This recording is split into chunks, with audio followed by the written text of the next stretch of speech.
Hello，大家好啊！歡迎大家收睇今一集嘅咪咪 Cooking 嘅。咁咧，蘋果除咗用嚟做呢個嘅蘋果批之外咧，相信咧應該都冇乜人會知道咧，蘋果咧都可以做蛋糕噶。咁咧今日咧就嘗試下教大家用呢個嘅蘋果去做蛋糕啦。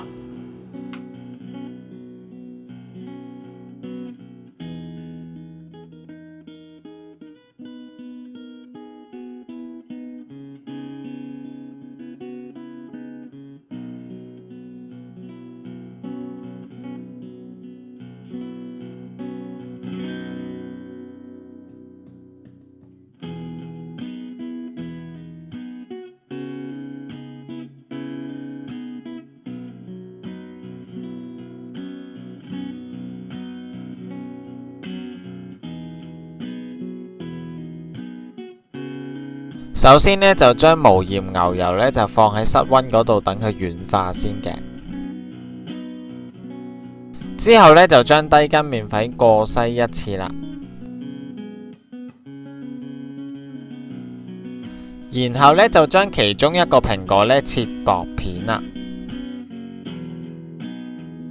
另外一個蘋果呢，就需要去皮啦，同埋切薄片嘅。之後呢，就喺蛋糕模入邊呢，就鋪上呢個嘅牛油紙啦。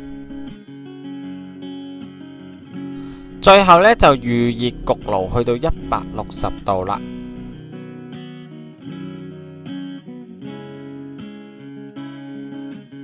首先呢，就將10g 嘅無鹽牛油煮溶啦，咁之後呢，就加入20g 嘅砂糖呢，煮到佢焦糖嘅顏色嘅。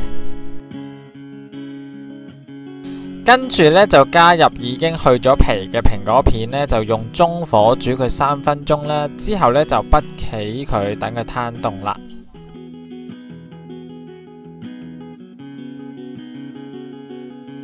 跟住呢，就將雞蛋加入80g嘅砂糖啦，用電動打蛋器用高速呢，就打到佢淡黃色嘅。咁呢個過程呢，係大約需要8至10分鐘左右噶。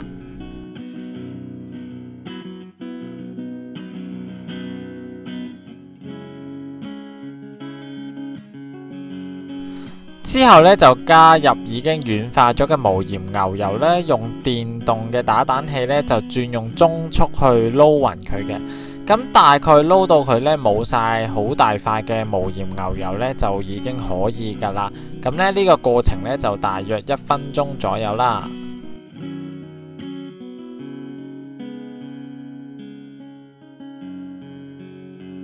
然後呢，就將低筋麵粉呢分2次去加入啦，咁同樣都係繼續用電動打蛋器噶，咁繼續都係呢用翻去中速呢去撈勻佢噶。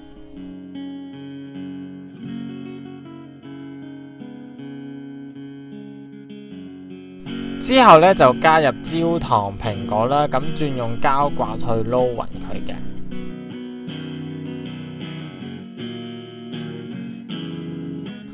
跟住呢，就可以將麵糊呢倒入去蛋糕模入邊啦。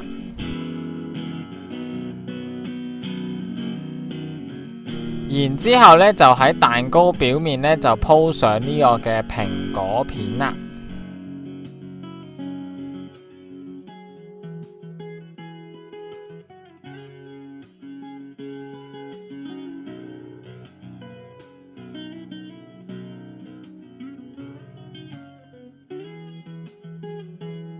之後呢，就放入焗爐焗佢40分鐘左右啦。咁因為每個焗爐呢都有啲唔同噶，咁所以呢焗嘅時間呢都會唔一樣噶。咁所以呢一點呢，大家都係需要去留意一下嘅。最後呢，就喺蛋糕表面呢，就掃上一層嘅白蘭地啦。咁之後呢，就包上保鮮紙，等佢攤凍喎。咁攤凍咗之後呢，脫埋模呢，咁就完成噶啦。